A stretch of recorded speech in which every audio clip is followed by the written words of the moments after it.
Okay, well, hello and buongiorno. We will be recording this session and we'll share that recording along with the PowerPoint presentation to the group to be used as a resource. So please make sure that your microphones are muted. And if you're not comfortable being on screen, just take the video off, that's fine. The presentation itself should take about 30, maybe 40 minutes, and we'll have a kind of question and answer session afterwards. Again, if you're not comfortable asking a question directly, you may put it in the chat, and then either Adam, Abby, or myself will answer those during or after the presentation. So first, I would like to make sure that you all can see the slide presentation that I have here. We're all good? Everybody can see those? Awesome, great. And so I'd like to introduce you to our team. My name's Alana Carroll, and I am your study abroad coordinator for the John Felice Rome Center. I handle all things related to post-acceptance, so specifically with the visa process. Next is Adam Schilling, who is one of our associate directors for enrollment management, and Abby, our wonderful Abby Linneman, who is another one of our wonderful assistant directors for enrollment management. We've listed for you here our contact information should you have any questions or concerns, and we are all happy to help you out in any capacity that you, any questions, any capacity that you need. So our contact information is here. We also have Navigate, so you can schedule appointments with us as well. The visa process is, the application process is not difficult, but there are a lot of documents that you need to assemble for this process. So to some of you, this might be a bit daunting. And so we want to ease those concerns today by kind of going over the process, showing you some of those important forms, and then wrapping up with that question and answer session. So we'll be holding also some additional visa workshops throughout the semester. And then we'll also have our pre-departure orientation that will be in April. Actually, April 11th will be in person and April 12th will be via Zoom. So starting the process here, I just want to let you know that students without a valid Italian or European Union passport will need to acquire a student visa for that fall 2024 semester or for the academic year for 24-25. So most of you will have US passports, but if you are an Italian citizen or an EU citizen, that makes you exempt from this process. So again, if you are an EU citizen, as long as you have an unexpired passport and it is valid 6 months past the end date of the program, you can study in Italy without a student visa. Just make sure that you upload a copy of your EU passport or your Italian passport to the Go Global portal into those various we have those various questions or elements in the post-decision tab. So make sure that you upload that and answer those questions. If you hold citizenship in a non-EU country other than the USA, please just reach out to us and we can assist you further, because there's some unique things that you have to go through, and we just need to verify some other questions you may have. So just be mindful of that.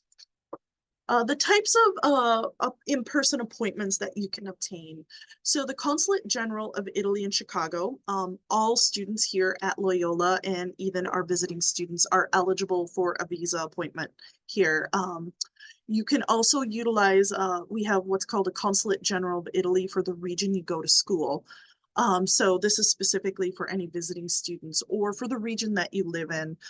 For instance, you could be a student here at Loyola, but your home address is in California. So depending upon where in California, you have the potential to go to one of the consulates there or to the Chicago one. Of course, I'm going to encourage you to use the Chicago one, because some of these other consulates throughout the United States, even though they essentially require the same documents. There are some kind of niche things that come into play and that can cause some difficulties or be challenging. So of course, I'm going to encourage you to do the Chicago consulate. We're also unique in that we have the ability to mail in your student visa with the Chicago office. And I'll talk about that a little bit later in the presentation. So this hyperlink here shows you the different consulates and their jurisdiction. So if you're considering something outside of Chicago, just click on that and it'll show you all the different consulates and who what jurisdictions fall under that. The other option for an in-person appointment is meeting with what we call an honorary consulate or official in another city in your eligible regions, followed by mailing everything to the relevant consulate. So within that consulate and jurisdictions, and I can actually pull that up for you. Can you see that? Yes? Okay, great. So this is what I'm talking about. This is the consular network. And so you'll see here for Boston, the jurisdictions are Maine, Massachusetts, New Hampshire, Rhode Island, and Vermont. As you go down, you're going to see another document, another hyperlink here, and that's the U.S. Honorary Consular Network. And so those are individuals that work for the Italian government that can help you or assist you. And so you set up appointments with them. You would reach out to them via email or phone and see what you can figure out. Sometimes you'll go to a coffee shop, meet them. Sometimes they have an office, whatever the case may be. But that's another option for you. Going back to the slide presentation. I want to make sure when you should apply for your study visa. So there is a 180-day window within which you can apply for your student visa. That 180 days is before the official start of the study abroad program. So the move-in date for fall term is August 28th. So late February is so the end of this month, you will be eligible to start that process or to start. You can apply for the actual student visa. Scheduling your appointment. So what they utilize is a platform for booking visa appointments. It's called Prenota at Me, which can be accessed at that website there. If you're having difficulties finding times, available times, you can check the Prenota Me website at midnight Rome time, and this is when any new available appointments are open. I wanted to show you what that looks like. Let me go here. Right here. So this is the Prenota. So you have to set up an account with them, and you designate at the time of setup which consulate you want to use. So just be mindful at the bottom. One of the questions is it's in Italian. It shows you all the different consular offices. So this is set up for Chicago. And so when you're there, you're going to hit book, and when you'll go through the steps there. But what it does ultimately is it brings you to the calendar. And so you will see here visually the things that are in green are the dates in which they have open appointments. The things that are in red have already been booked up. What I want to bring your attention to is for the Chicago, you can see that they only take appointments 3 days out of the week. And their appointment slots are typically in the morning only until like to mid-morning. So there's a few slots that are, available to students, but they're, don't sit on it. If you want to do that in-person appointment, you want to make sure that you're creating that account and that you're looking. The good thing, as of this morning, there were still, for Chicago only, there were 64 appointments. So you'll see here that there was one for April, and then there were multiple ones for May. Now, be mindful that it's not just for Loyola. This is for their whole jurisdiction. So there's multiple students that might be going in there at the same time to make those appointments. So just be aware of that. But as I said, If you can't find an appointment, you can keep looking, but if you can't find an appointment, you can always do the mail-in. And again, we'll talk a little bit about that later on. But one of the things I do want to make sure that you're aware of is that you can only create an account with Prenota for one consulate at a time. So let's say you are teetering between with your email, you're teetering between the Detroit consulate and the Chicago one. Just make sure that you have to delete your account for Chicago to make one for Detroit. So just be aware of it. Some students kind of play that game to see where they can get in first, provided they are eligible for that jurisdiction as well. You can't just go and pick, hey, I think I'm going to be out for the summer in New York. I think I'll go to the New York consulate. Unless your home residence is in that jurisdiction, you can't do that. So just be aware of that. And then we tell students to aim to have your in-person consulate appointments scheduled before July 15th. And if you're doing the mail-in option, please send your materials in no later than June 15th. Reason being is it takes 4 to 6 weeks potentially for that processing. The advantage to that in-person appointment is that sometimes is a little bit faster process, right? So you're bringing all your documents in, they're looking over it at that time. So that could potentially be about 10 business days. So that is an advantage to the in-person appointment. So just be aware of these dates and make sure you adhere to those, because we wouldn't want you to not get your student visa and not be able to go to the Rome Center. So what documents do I need to apply for a student visa? The basic documents, as I stated, are the same for all the Italian consulates in the USA. And some of those consulates, as I mentioned, may require additional documents.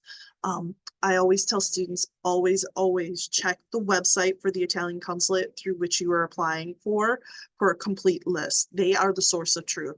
You know, we'll provide you information.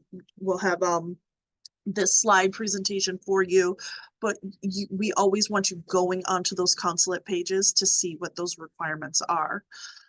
Once you have all your various documents assembled, bring them to your in-person appointment. And please note that the consulates will take your passport while they are processing this application. So do not plan any trips abroad during that processing time because you won't have your passport. So you do relinquish that. You do give that to them, whether it's in person or mailing it in. That passport, your US passport, will go in that package. Students' responsibilities. We talk about the checklist here. So the first thing that you're going to be doing is a visa application. So you are going to want to print and fill out the visa application form for long-term stay. That's 91 to 365 days. We do have a template that's accessible on the Go Global website. That helps or assists you in how to answer those questions. I wanted to see if I could pull, here it is. So you'll see I've auto-populated some answers to this. Of course, some are very individual, date of birth, things like that, but I've gone through and made it as easy as possible for you. If you have questions while you're going through this application that you're just not sure, reach out to me and I'm happy to help. The next thing is you will need to provide a passport size photo that is attached to the visa application. So if you have extra ones, if you recently updated your passport and you have extra ones, that's great. If you don't, you can go to a CVS or a Walgreens. I also know Campus Card here on the Lakeshore campus, first floor Sullivan Center, will provide you 2 passport size photos for, I think it's like $10. So you can go there and have that done as well. The next thing for the student visa checklist is, as I mentioned, you are going to be handing over your physical passport.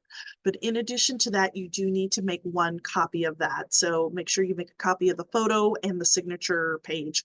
And so you typically can go anywhere you want to make copies, but I do know that the IC second floor has a scanner that you can use to make those copies, okay?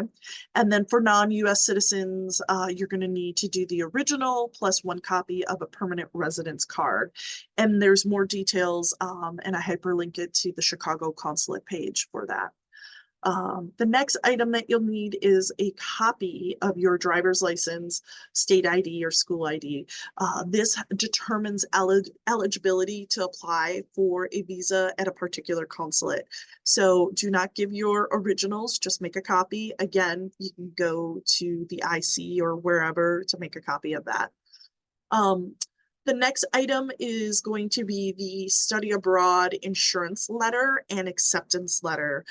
This is organized through us, through Loyola, only after the flight itinerary information and upload is completed within your Go Global portal.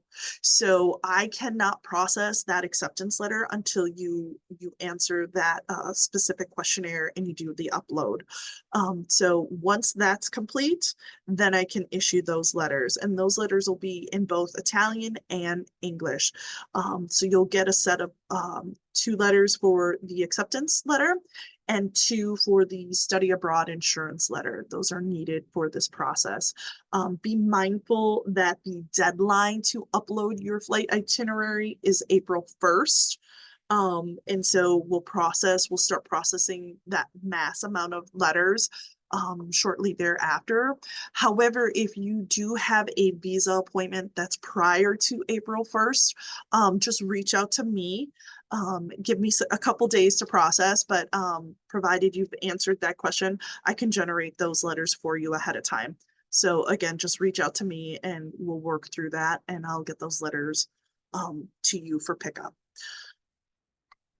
In addition to that, the next category or areas for the documents is the proof of financial means. This is their website. So they require that the Italian government wants to know or make sure that you have financial means to be in their country. And so they create a calculation for that. And so in order to do that, you have to show them that you have proof of those financial means. So you need to print out 3 most recent bank statements, or provide them a letter from a U.S. banking institution on the bank's letterhead signed by a bank official with a recent date, indicating an account balance, a minimum of $1,000 per month. So for your stay in Italy, you will need to have $4,500 in your account as proof of that financial means. Now, it doesn't mean that each bank statement going back 3 months has to have that. The most recent one has to have that 4,500. So just be mindful of that. If you are relying on financial aid, you do need to reach out to the financial aid office to get an official letter from the university stating the amount of aid and the time of disbursement. So I provided their email. I would do that sooner versus later if that is something that you're relying on heavily for your funding while over in Italy. If you do not have the the financial means within your bank account, and you are utilizing funds, you're being supported by your parent or guardian, then your parent or guardians need to produce the 3 most recent bank statements or the letter. In addition to that, they need to submit an affidavit of support with the bank statements. And so that affidavit must be signed in front of the visa officer if they're going with you in person, or it has to be notarized by a notary public. Usually banks will have one on site. So if your parents are at their bank and they have this form and they're getting the statements or a letter, they'll also have to have that affidavit of support, and so they can have that notarized as well. Sometimes students will have funds transferred from their parents' accounts into their accounts just to kind of skip that last process. So that depends upon how you want to do that. Lastly, as I mentioned, another bullet point here is confirm flight in and out of Italy. The Italian government needs to know that when you're coming into their country and when you're leaving their country. So you will need to print out that flight itinerary for them as well. Even though you're uploading it into the Go Global, just be cognizant that you're going to have to print that out for them in this assembly of documents. If you are a year-long student, you do not have to, you only need to present a one-way ticket into the country, but you'll also have to show that you have proof of available funds for the purchase of the return. So when we're talking about that proof of financial means, just tack on an additional whatever the flight is, the average flight is for that. Okay. Then lastly, the Chicago consulate and any consulate does not do this processing for the student visa for free. There is a fee. And so you will need to present to them, when you have all your documents, a money order that's payable to the Consulate General of Italy. The listing of that consular fee, I have the hyperlink here. So you'll see what that fee amount is. I actually have it here. So when you go to their main page at the bottom, it'll say consular fee, and you'll see here that this is the national visa for study purposes down here at the bottom, and that is $53.70. Be aware that you can go for a money order to a U.S. postal office. You can get a money order there. You can go to a bank. Typically, there's a fee to create for them to process a money order, which is a guaranteed funds. It's potentially maybe $3. I don't know, but ask at the time if you're going to go, just so you're prepared that you would need the $53.70 plus whatever the fee is when you do that. And so you'll assemble all these documents and you'll take these with you when you go to an in-person appointment. If you do not do an in-person appointment, you'll assemble all these documents and you'll send that via USPS Express or Priority Mail, FedEx or UPS. The biggest thing that I say to students is you want to make sure you're putting a lot of really confidential and important documents together. So make sure that you have a tracking number and it's a prepaid self-addressed envelope. So, you know, I have further along on the next slide, the address for the consulate for Chicago, that you want to make sure that you're sending it to them and that you have your return address. One other thing that I may have forgotten earlier on with that visa application, if you are doing that mail-in, that you need to have that signed in front of a notary.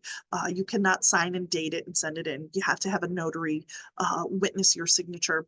And so we do have notaries here at the Sullivan Center on the first floor at the hub. So you may go there. So just take your application when you have it all filled out and you're at the bottom where it has to be signed and dated, and take that downstairs to the Sullivan Center and have that notarized. So when you have everything assembled, then you're going to put everything in an envelope, including a return envelope per the instructions here, and send that off. The last thing is you do, if you are mailing it in, you have to do what's called a consent to send by mail form. Basically, the Italian government is not responsible for your passport should it be lost, stolen, or damaged. So you have to make sure that you have this form in order for them to process all these documents. So be aware of that, okay? For the Chicago consulate, as I said, for the mail-in option, once your documents are assembled per the instructions on their website, they would be mailed to this address. So I've provided that for you as well. And then these are some of the helpful documents that I talked about. There's the template for the visa application form for long-term stay that you can look at to assist you. There's the blank affidavit of support that's also hyperlinked here. This is what we talked about if your parents or guardians are providing the funds for you for your time staying. And then that consent to send by mail is also hyperlinked here. And then lastly, again, if you have any financial aid questions, those should be addressed to lufinaid@luc.edu.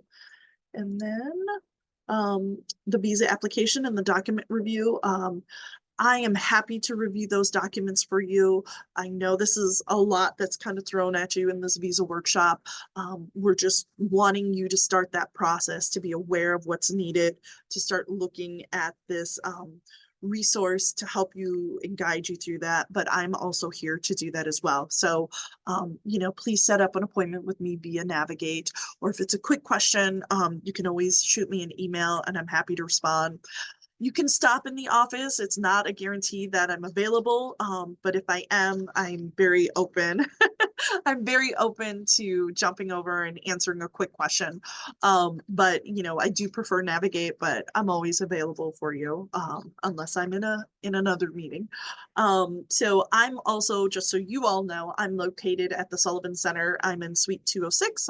I'm up on the second floor, as is Adam and Abby. So we are here as a resource for you. And that's it. Boy, that was just a kind of a nutshell to everything. Do you have any questions? We are happy to answer those for you. You can take yourself, I think, off mute, hopefully.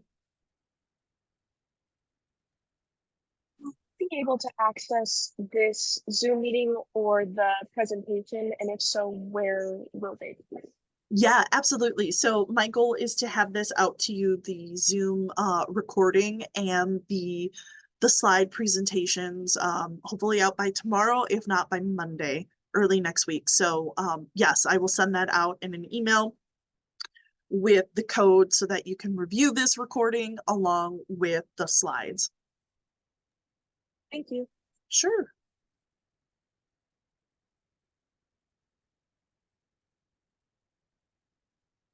Any other questions? I did such a great job. You all know what you're doing. Woo! Seriously, I know it does look like a lot of documents, and it is. But once you start working through that list, it's not as bad as you think. And again, I'm very approachable. I'm very happy to help you. So don't be intimidated. Come ask me questions, stop by, email me. That's what I do.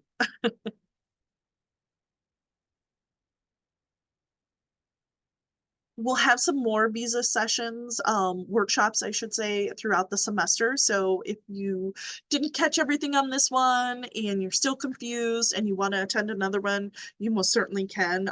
That'll be on March 20th and also on April 9th. So feel free to sit in on 1, 2, or even 3 visa sessions if needed.